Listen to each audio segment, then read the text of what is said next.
boxen. Så långt upp. Så kör alla armarna ner.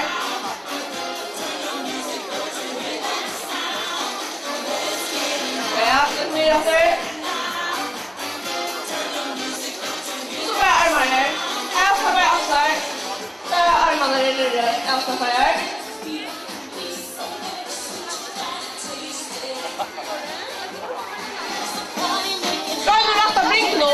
Ikke fra nye henker.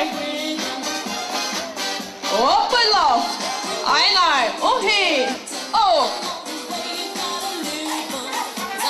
Omgarmer. Slapp av.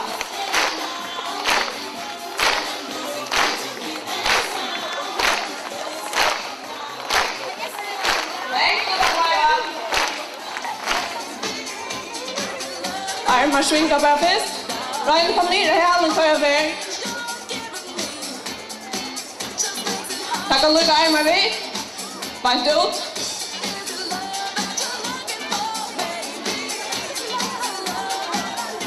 Och bant fram.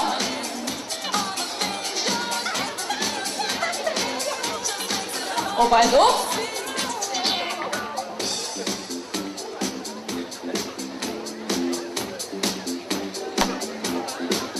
Och så fäller vi 4 och 3 och 2 och